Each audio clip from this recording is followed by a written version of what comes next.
ওই অজগর বলবো না। কেন বলো? না। ওই অজগর আচ্ছা চলে বলবো না।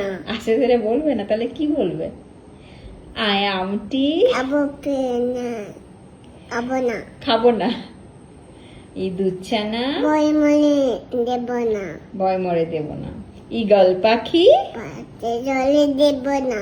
পাছে ধরেও দেব না। আচ্ছা, তারপরে উঠ চলেছে মুখে চলে দেব না। দীর্ঘটি হাতে চলে দেব না। ঋষি মশাই বচন বোঝাই নেবেন আর লিকারে যেন নেবেন। ডিগবাজি খায় দেখব দেখায় এক্কা গাড়ি মুক্ত চেতে খুব ছুটেছে। চেতে ওই দেখো ভাই উঠেছে ওল খেও না, বলবে গলা ঔষধ খেতে। নিচে বলা বাবা বাবা, হাতালি হাতালি হাতালি। তালি বাবা, গুড গার্ল।